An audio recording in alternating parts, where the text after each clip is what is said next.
So I would like to welcome our next keynote speaker. Are we here yet? Yeah. Okay. Hi. Uri Nodelman. Please correct me if I mispronounce your name. I wasn't sure about it. It's Uri. Uri. Okay. Thank you. Uri Nodelman is a senior research engineer at Stanford University and the senior editor of the Stanford Encyclopedia of Philosophy. He has worked there since 1998 and is involved in all aspects of the project, its planning, administration, management, communication, editing, and programming. He also does research in philosophy and artificial intelligence. In the past, Uri worked with the Internet Digital Encyclopedia Alliance, helping to structure and formulate best practices for online encyclopedias. Uri will give a talk on Stanford Encyclopedia of Philosophy, challenges and lessons. Uri, please take the floor. Okay, thank you. Let me see if I can.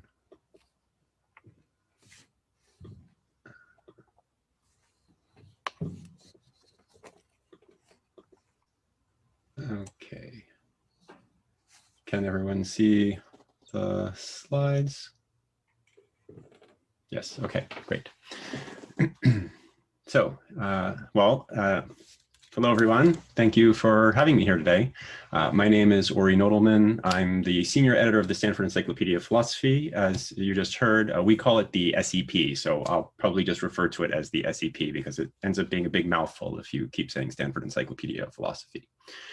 So today I'm going to talk a bit about the SEP, its history, what it is, how it works. I'll talk about what I see as the central challenge of our work and a few lessons we've learned along the way and how to apply them. But first, in case you haven't encountered the SEP, I should show you what it looks like. If you go to this URL here, plato.stanford.edu, this is what you see. It's the main splash page for the SEP. There's a few main ways to look for information in the SEP. I'm going to point out this link here to the archives. I'll say more about that later, but one of the main ways to browse the SEP is our table of contents, which is just a straightforward list of our entries in alphabetic order. We also have a What's New page, which shows you the most recent substantive changes to the SEP. When we make a fix to a typo or some other minor correction, that does not show up here. This is just really for substantive, real changes to the content of our entries, and of course for brand new entries. You may have also observed that readers can also search for keywords on the full text of our entries. And finally, of course, all of our entries are freely available to read. So you can read any of them that you might find of interest at the moment. So that's what the SCP looks like today. It's a project that currently includes over 2,300 people, and that includes about 167 subject editors, I think, as of last week. We have just over 1,700 entries published, and if you add up all the words across all the entries, that's over 25 million words. But when the SCP started online in September of 1995, just over 25 years ago, there were only a handful of people working on the project, and we had 2 entries online, and it totaled about 5,000 words between the 2 entries. So if you think about that, if you came across the Stanford Encyclopedia of Philosophy in its first few years, the name Stanford Encyclopedia of Philosophy may have seemed aspirational. But it reflects something deeper about the project, and that is that the project, as we see it, is a collaborative effort, and it's based at Stanford. But what I really want to talk about next is the purpose and the mission of the SCP. And the purpose, as we see it, is to organize a community, to organize philosophy scholars around the world, to create and maintain an up-to-date reference work for themselves, colleagues, students, and the general public. Now, I put it in that order because that's often how it works when our authors are writing the pieces for us. They're writing it for themselves and their colleagues, and incidentally their students, and then at the next level, if they're useful to the general public, that's great. Every entry, though, as we put it to our authors, has a particular mission, and that is the mission as we see it of our entries is to introduce advanced undergraduates or grad students or colleagues. That's the reverse order for when we tell them how to think about writing it. Anyway, to introduce them if they may have not have any special knowledge, or they may have not really studied this topic before, to introduce them to the main issues and the most important pieces of literature on the topic.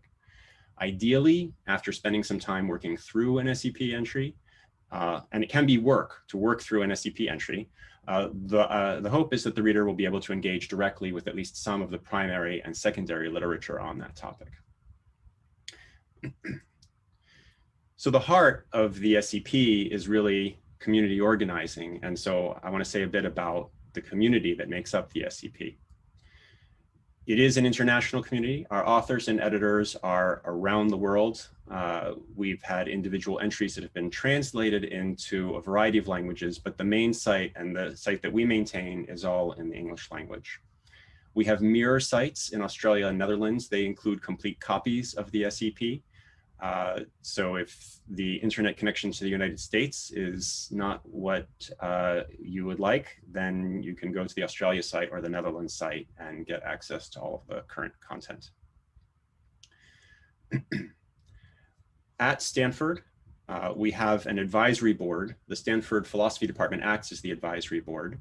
They approve appointments to our editorial board, and there's also a faculty sponsor who acts as a liaison between the project and the philosophy department, and between the project and the university as a whole.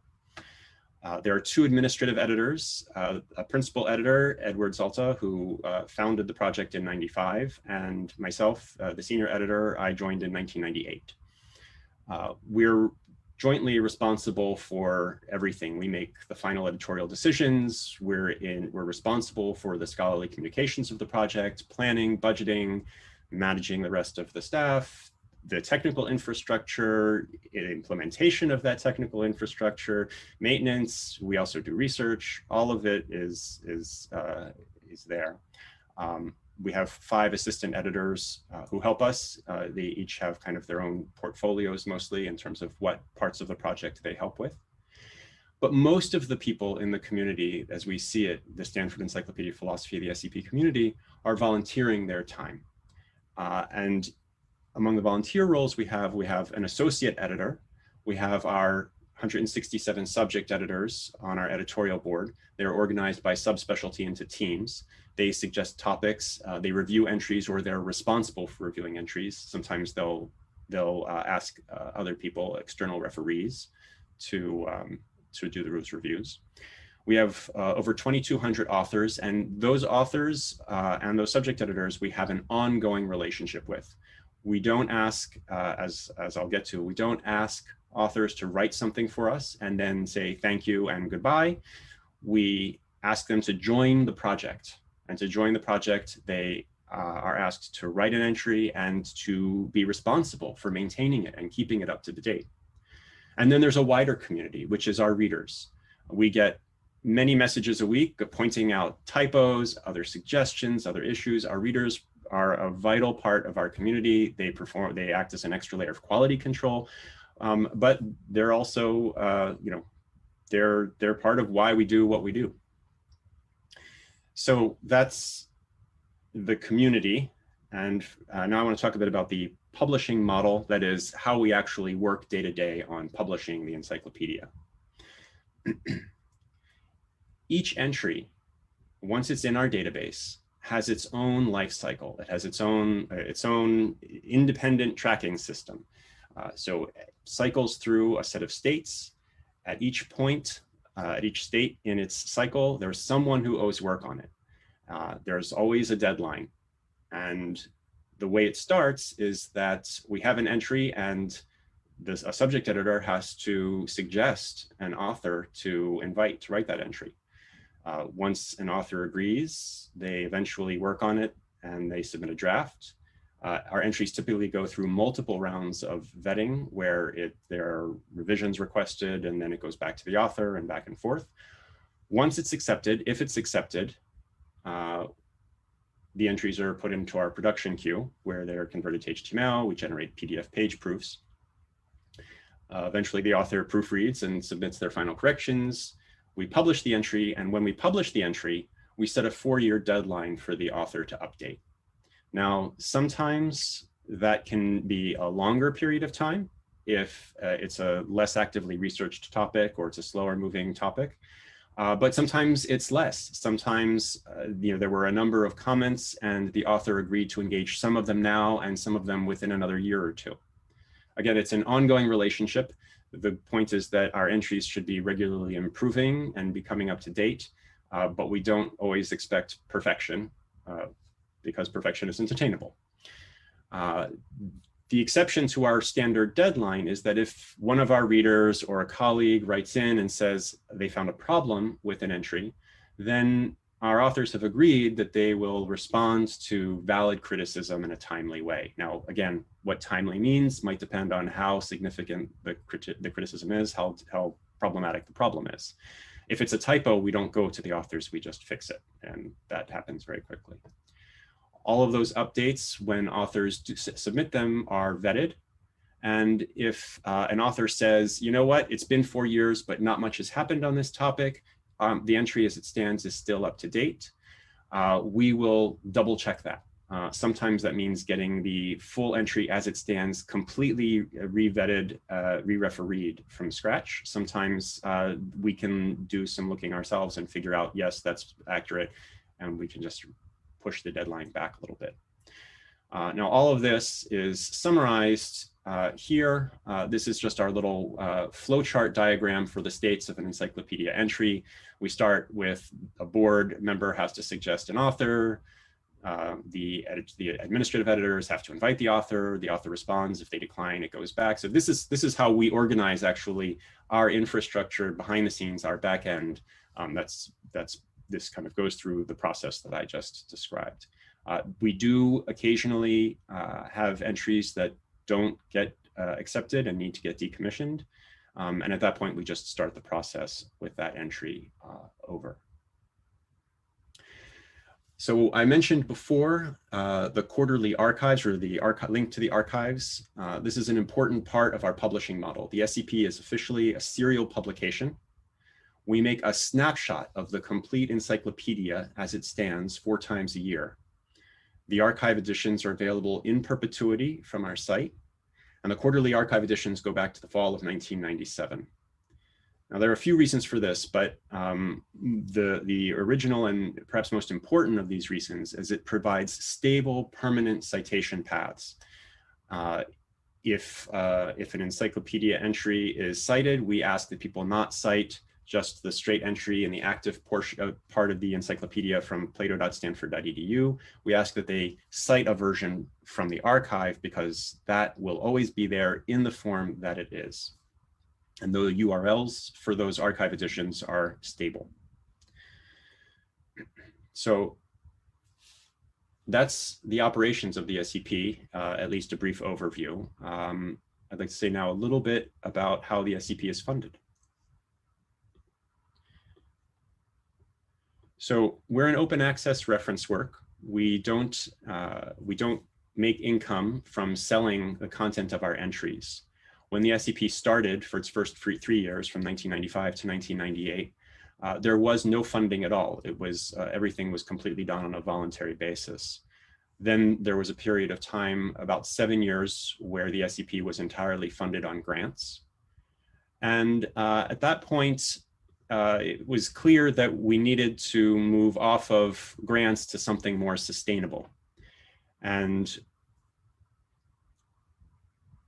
the way that got set up over a period of the transition was about 3 to 4 years, is that we are now funded by 3 basic kind of different things. One is we have a funding line from the Stanford University General Fund.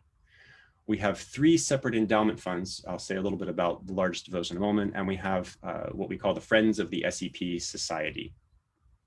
So to say a little bit more about the largest of the endowment funds, it's the Sepia Fund, which stands for the Stanford Encyclopedia of Philosophy International Association. This is an association that was set up specifically to help fund the SCP. The way it works is that academic libraries and consortia pay one-time membership dues. And the one-time membership dues goes into a protected endowment fund, and the SCP operational budget gets a small percentage of that endowment fund annually to help pay for expenses. But there's a contractual promise that comes with that one-time membership dues. That one-time membership dues is really an investment in the ongoing success of the project. If the SCP project were ever to be terminated, there's actually a money-back guarantee. All of the institutions that have paid money into the sepia fund will get their money back. And if that money has appreciated, they'll get it back with interest if the SCP is terminated. But of course, the goal is that the SCP will be an ongoing project in perpetuity. There are some other perks that come with joining sepia, which aren't important right now, but aside from academic libraries and larger institutions, we also have something for individuals, which is what we call the Friends of the Scp Society. This basically gives our readers access to nicely formatted PDF versions of entries. It's nothing that isn't available for free on our website, except that it's maybe somewhat nicer looking PDFs. Really, it's an opportunity for people to help show their support for the project, because they know that the dues all goes to our operational budget, and the dues are pretty inexpensive for this sort of thing. We charge only $5 a year for a student membership, $10 a year for an associate membership, $25 a year for a professional membership. And what a professional membership gives you is an unlimited number of downloads per day of PDFs. Otherwise, you're limited to 5 PDFs per day that you can download. Friends of the Scp Society ends up making up about 10 to 15% of our budget, depending on the year. So that's an overview about how the SCP operates and how it's funded. Now I want to turn to kind of the headline of the talk, the challenges and lessons. And the key challenge, as I see it, the core challenge that the SCP faces and has faced over its 25 years is really one of sustainability. Now, sustainability for digital resources was defined by Nancy Moran and some other people as the ability to generate or gain access to the resources, financial or otherwise, needed to protect and increase the value of the content or service for those who use it. This is really important because sustainability is not just about funding, it's about all the resources that are needed, and it's not just about maintaining the content that's there. It's about growing the content, growing the value of that content. A lot of resources, if they're digital resources online, if they aren't growing and increasing in some way, they become kind of static, dead, and people aren't interested in it anymore. And so to continue to be a part, to continue to be a sustainable operation, we need to focus on finances, but not just finances. We need to focus on maintaining the content that we have, but also growing and increasing its value. So the SCP at its heart is a community organizing effort, which means the community is one of our key resources. And sustainability for us means that we work to protect and increase the value of the SCP to the community, both in its narrower senses and in its broader senses. The SCP project, we don't see it as a sprint. It's not even a marathon. I guess we want to follow that metaphor. Perhaps it's more of an endless runner. The idea is to just keep going. And there isn't a kind of sprint to the end. It's the work is ongoing.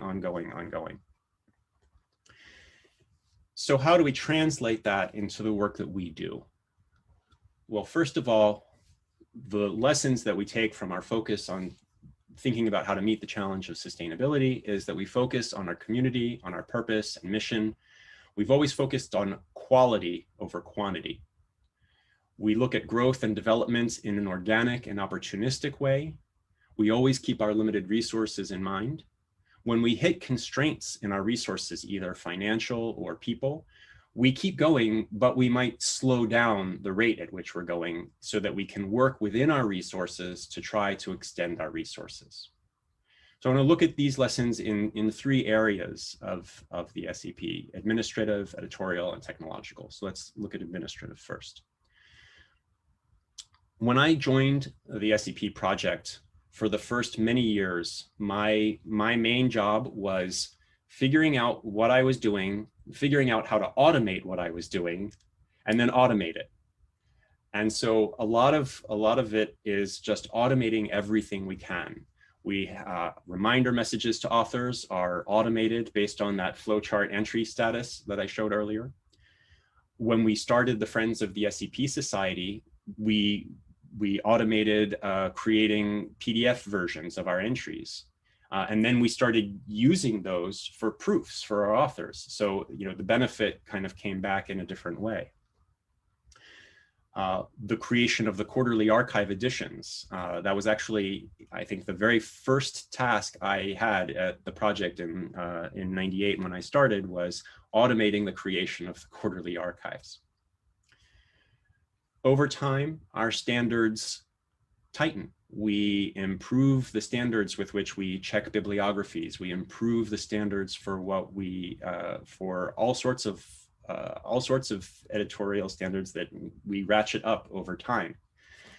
But in order to do that, to make those standards changes in a sustainable way, our general process is to say that new entries have to meet the new standards, but older entries are brought up to those current standards as they are revised. Every entry is on its cycle. Every entry is going to come up soon for its next version, its next revision, its next update. And when that happens, the entry before it gets published, the new version gets published, it has to meet the current standards. The quarterly archiving process itself is part of our sustainability. Not every version of every entry is saved. What we're left with is a manageable history of versions. This also allows authors a little bit of freedom to make final checks and final edits on entries after they've just been published, but before the citable version becomes permanent. It just makes things a little bit more manageable, a little easier for us, for our authors, for our subject editors, all of that. Another key thing that might not have been obvious from anything I've said so far is that we aim for fewer, longer entries. Our average entry length is 11,500 words. And that's just the main text. That doesn't include the bibliography. That doesn't include footnotes. That doesn't include supplementary documents. Many of our entries have supplements. If you add all of that up, the average is probably more around 14 to 15,000 words. And our longest entry is over 113,000 words. Now, what having fewer, longer entries does for us is it allows us to cover many concepts as subtopics within a larger area, within a larger entry. That means less overhead, because again, every entry is has its own set of deadlines, it's on its own cycle. It has its own set of communications that need to happen with it, with the authors, with referees, with the subject editors. The fewer entries we have, the lower the overhead is on our administrative work for that entry. It's easier to organize fewer entries, and it's easier to maintain fewer entries. But there's another benefit that comes with that, which is that authors get more academic credit for writing more substantial pieces. For most encyclopedias, if an author is going to write an encyclopedia piece, a 500-word, 250-word, 1,000-word entry, that's not something that's going to really show up in any meaningful way on their CV. But for authors who write an SCP entry, everyone in the field of philosophy knows that these pieces are substantial work. They're vetted. It's not easy, even if you're invited to get your entry published. It's a lot of work, and it's a substantial piece, and authors can make their name to a certain extent by writing a piece for us. That's something that has shifted, of course, over the history of the encyclopedia. When we started, back when there were 2 entries, totaling about 5,000 words, that wasn't the case. And some of this, has transitioned over the past 25 years as we've become clear about what it takes also to get authors excited about writing for us. Authors tend to be more excited about writing longer, more substantial pieces where they can show their mastery of the topic. So editorially speaking, there are a lot of factors that come into play in terms of how we decide whether or not to commission an entry, because every entry we add to the encyclopedia is something that we are usually, and I'll say a word about what I mean by usually committed to maintaining for the long term. So the criteria we look for is there an active, coherent body of primary and secondary literature? Is the topic too broad to really be maintained by a philosopher? So we don't have an entry on philosophy. Because who would write it, and how would they write it, and how would it be maintained? That's not an answer that we have. Now, sometimes it's happened that we've thought there's not a way we're going to have an entry on this topic, and then someone has an idea and they make a compelling case, either a subject editor or sometimes someone who writes to us with an unsolicited proposal, and we say, oh yes, we see how that could work, and we pursue it. But on the flip side of, is the entry too broad, there's also, is the topic too narrow? Would it be better covered as a subtopic of an existing entry? Because again, we would prefer to have fewer, longer entries. And then of course, is the topic sufficiently covered in other entries? That's another important question, because if a topic is sufficiently covered, we don't want to have yet another entry on it that will overlap and possibly detract and compete with other entries. So we allow the SCP to grow organically. The gaps in our coverage, of which there always are gaps, they're prioritized by the editors, but identified by readers, by members of the profession, by people who write to us, people who talk to us. When we find these gaps, the gaps have to be prioritized. Once they're prioritized, we fill them to the extent admitted by our resources. Sometimes that's opportunistic. Sometimes there's something that might not be our top priority, but the right author is available right now, and so it makes sense to pursue it. As we've become more successful, our resources have grown to include more editors, more authors, and we've been able to use the body of the SCP work to fundraise and get more money as well. So that's takes us to the technological sustainability question. So the number one piece here is to keep the technology as simple as possible. We generally say no unless there's a really good reason to pursue it. So we don't chase new features. There was a big push a while ago, 10, 15 years ago, everyone should have comments on their pages. We should have comments on our SCP entries. And we said no. That is not something we have the resources people-wise to maintain or moderate or think about. It's not our, also it's not our core focus. It would distract us from what our main purpose is, which is organizing a community of scholars to create and maintain this reference work. So staying focused on the community, staying focused on the purpose is really important. We also don't chase new sub-projects, starting an SCP blog or having a bunch of SCP apps. That's not what we do. And if at some point we were to become large enough that it seemed like that would not distract us from our community and our purpose, we could consider those things. And originally, our search engine wasn't as good as it is now. We've been able to increase and improve some of our features over time when they're important, when they don't distract us. So that's it. I'll say a little bit in conclusion, some of the consequences of our model. Because we have fewer longer entries, authors get more academic credit. Authors maintain copyright over their entries. So even though our entries are supposed to be written in a kind of neutral, more objective style, their insight is preserved in the way that they organize the literature, in the way that they highlight or don't highlight various parts of that literature. They demonstrate their professional expertise, and that has helped authors advance their careers. We even created a special academic credit letter that authors can download to include in their tenure dossiers. Also, the way the SCP works as a community organizing effort means that our contributors are also stakeholders in the success of the SCP.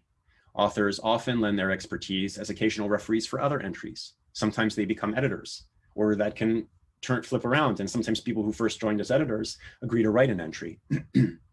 Authors become more widely known as experts on their topics, and many of our authors spoke with their institutional librarians in support of our funding model when we were starting to raise money from institutional libraries for our endowment.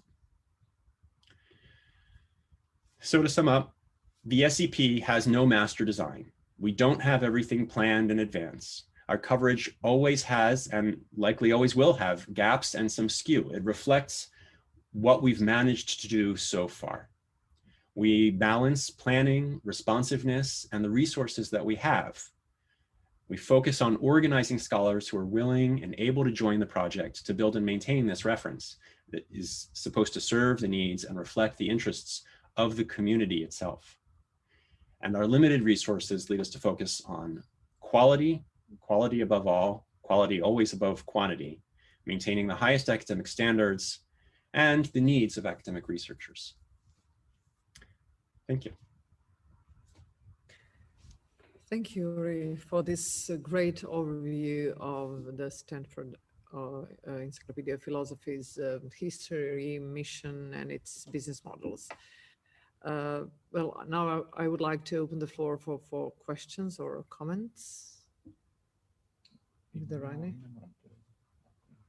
Okay, our moderator, Philip Hammerschak. You have to use the microphone, I think. This one. Okay.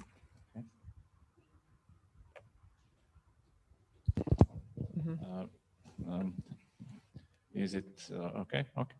Yeah, I can hear you now. Okay. Well, Mr. Nodelman, thank you for a very interesting presentation. It is always encouraging to see someone from the other side of the Atlantic coping with similar problems we do. I was too old a student. I mean, I am too old now to benefit from the encyclopedia during my study of philosophy. But about 10 years ago, it was very useful for my PhD thesis. So I have some experience about the looks of the encyclopedia 10 years ago, because I'm not covering philosophy these days. Perhaps the first question that comes to my mind is this contrast. For most of today, we have heard about editors of general type works complaining there is no more concentration among the readers. We have to make our entries very short, no more than 4,000 characters. Otherwise, they will stop reading it, or it won't be. They won't be able to read it on the iPhone and so on. So, of course, a philosophy student is expected to have more concentration and to be able to focus for a long time, and at least these are very important metaphysical sort of things most of the time. But have you noticed, is there a tendency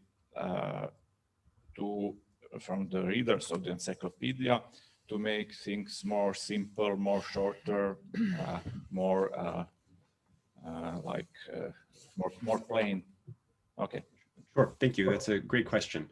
So there are a few things I can say about that.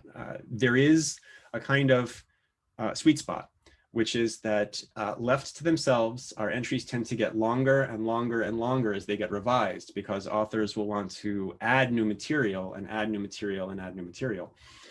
And at a certain point, we kind of have converged over the past decade to asking authors to aim for about 11,000 words for the main text. And what we call that the reading length. It doesn't include the bibliography. It doesn't include the supplements or footnotes. People who are excited about supplements and footnotes, you know, that's fine. But we aim for 11,000 words or 12,000 words, somewhere in that range. Again, we do have longer entries, and there is an extent to which when entries start to get too long, they may not be as well read or as well studied. But there are a few things that I'll say past that, which is when we have an encyclopedia entry, we ask authors to make them self-contained.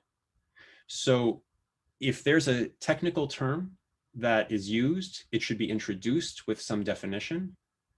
And so our readers don't have to go off and click on a link to read something about that. So there's a kind of thing that we've called the Wikipedia effect, where you hit a Wikipedia entry and you start reading it, and there's a ton of words that are all links to other Wikipedia entries. And that's great. And it's one of the treasures and values of hypertext. But if you want someone to engage in a piece that's 11,000 words, having them go off every paragraph to this or that is not going to be as effective. So we actually ask authors to limit the number of links that they include. We even limit the number of in-text links to other entries. We have related entries at the bottom. We do have some links to other entries. We do have some external links within the main text of the entry, but mostly the entry should be readable in a self-contained way. And if there is a link that's there, it's for further reading or extra reading if that's more interesting to you. But you should never have to go off and read another thing and come back in order to follow the flow. And honestly, it takes a while to work through an SCP entry. They're not necessarily straightforward. I mean, some of them are easier than others, but if you want to have, if you want, you know, one piece that's going to try to explain to you this topic, and you work through it in several sittings, that's the goal of the entries. And we have found that over time, our entries, even as they've grown in length, the number of accesses we're getting is going up. We have over 1 million hits a week, and that's a lot more than we had 10, 15 years ago. So we haven't found that we need to keep things super simple, but in terms of the length, but in terms of the simplicity we strive for, we want technical terms to be introduced. We try to keep our entries free of too many distractions. Okay, thank you very much. Do we have some time?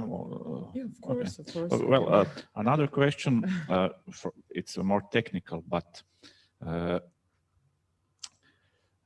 to what degree are editors expected to intervene in the text? Are these mostly formal changes and suggestions, or can the editors directly write a new sentence, for instance? That's a great question. The answer is yes, the whole range. We have, it really depends, you know, it's a community effort. It really depends on the relationships, the specific relationships with the specific editor, the specific author. Some authors, they want to be the ones who make any changes to their text. Some are happy for an editor to make significant revisions. Some editors are happy to spend a lot of time making significant revisions. Others would rather just give some guidelines and send it back to the author to do that. I think I mentioned before, when it's a typo, we will often do that and without asking the author to do it or without asking the editor to do that. And part of that is an authoritative, it reflects on the authoritative character of the encyclopedia as a whole. If someone's reading the SCP entry and they come across, you know, a bunch of typos, that doesn't reflect well on the project as a whole. So we take the liberty of fixing that kind of thing immediately. Or if we find out that the bibliographic information for one of the items is wrong, we'll go ahead and just fix that. But if it's a bit of wording, we will sometimes propose something and ask the author to approve it before we make it live, or we'll ask the author to fix something, and if we don't hear from them, we will then take the step of proposing wording. And then eventually, if we continue to not hear from them, because again, if there's something wrong, we want to get it fixed, we might say, if we don't hear from you by such and such a time, this is our plan for implementing the fix. But again, because we have our quarterly archive system, if an author is concerned about that, they can make an edit before the next archive. And our brief fix, our temporary fix, will not ever be the permanent citable version of the entry. Okay. Oh, yeah. Perhaps one question? Yes, of course. Okay. What is the policy concerning the originality of the articles? I mean, if a renowned professor publishes an article or book on Wittgenstein, to what extent can the text he submits to the Stanford Encyclopedia be similar to that? Is there a strict policy about it? Yes, there is a strict policy about that. If an author has written a book on the topic, then the entry cannot reflect the structure of that book. The entries should not argue for points of view. They can reflect the weight of scholarly opinion on a view. So we do have entries on topics where it might come across as argumentative, but that's just because the weight of scholarly opinion falls clearly on one side of that topic. More generally speaking, entries are supposed to be written from a neutral point of view. We don't want to see a situation where someone is writing a journal article saying, as so-and-so argues in their SCP entry, blah, however, and then arguing against an SCP entry. That's not something that should happen. And if we find out that something along those lines is going on, or one of our entries is a little bit too argumentative, then we work that out. We get that revised. We similarly have a policy on not having authors cite themselves too much. Some of that is tricky because in some cases we're asking authors who are perhaps the expert in the world on this topic to write an entry on the topic. And yet we still, and so we make some allowances in some cases for situations like that. Even so, it doesn't come across well if you're reading a neutral encyclopedia entry article and so-and-so is citing themselves over and over and over again. And so we have a policy about that as well. Okay, thank you very much. So it seems the requirements of our job are pretty much the same all around the globe. Thank you very much. And well, I would like to ask you something about this. You meant about actually the acknowledgement of authors. As you mentioned, that authors can actually make their names by collaborating with your encyclopedia, or that it can help advance their careers. So I'm personally interested in evaluation systems of individuals and institutions and so on. So can you explain it, how actually these entries they write, are they taken into account in these evaluation procedures as original research or review research paper? Are you familiar with that? The answer again is there's a range. It depends on the particular institution. Some institution, and it actually has changed over time. So some institutions will have it such that the tenure committee will look at this as a solid piece of research work. For some, it falls somewhere between a research piece and a more standard reference work piece, but it's generally certainly more than an average encyclopedia type piece, because it's understood. And again, we have this academic credit letter that's put into, that people can include in their tenure dossier, that explains something about the process of the SCP and the effort involved, and the fact that it is vetted. Most of these pieces are vetted multiple times before they're published. So we know of particular instances, I won't name any particular names, where the SCP entry itself has been seen as playing a role in a decision to give someone tenure. We have had reports of authors who have said that their department chair said that if they can, you know, they've taken over an entry from a previous author, and if they can do some work to become the sole author of a new version of that entry, that would be useful for their upcoming tenure case. So a lot of that is anecdata, but yes, it does seem that it does play a role for our authors, for some of our authors in their career. Okay, thank you. And I think that I also have one question. So you have set up really a nice operational model, and you are able to draw attention of large associations or institutions. So in your opinion, do you think that your operational model is and financing model is actually transferable to other cultural environments, especially in those of a smaller languages where this gravitational effect might not be as significant as it is in English language? That's a fantastic question. And we have talked with a number of other encyclopedias over the years about our model. As to how transferable it is, it's a great question. There are some other encyclopedias that are trying various versions of our model, or pieces of which have been inspired by our model. But there are certainly a number of advantages that we've had along the way. One of which is having started so early.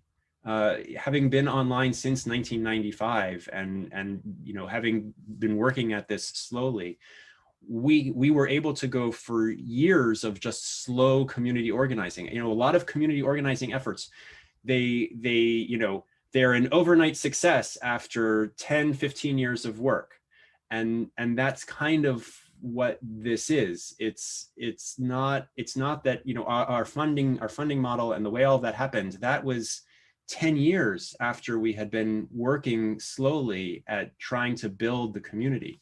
And really it's community organizing. And so if you can build a community that sees the value, and that's the key to sustainability from my perspective. But the work in the community organizing, that's the hard part. And continuing that work even when it doesn't seem like anything is happening. I mean, we had 2 entries at the beginning. After 3 years, there were 50 entries, still on average very short by comparison to our current standards, and certainly not something that we could fundraise from libraries or readers on the basis of.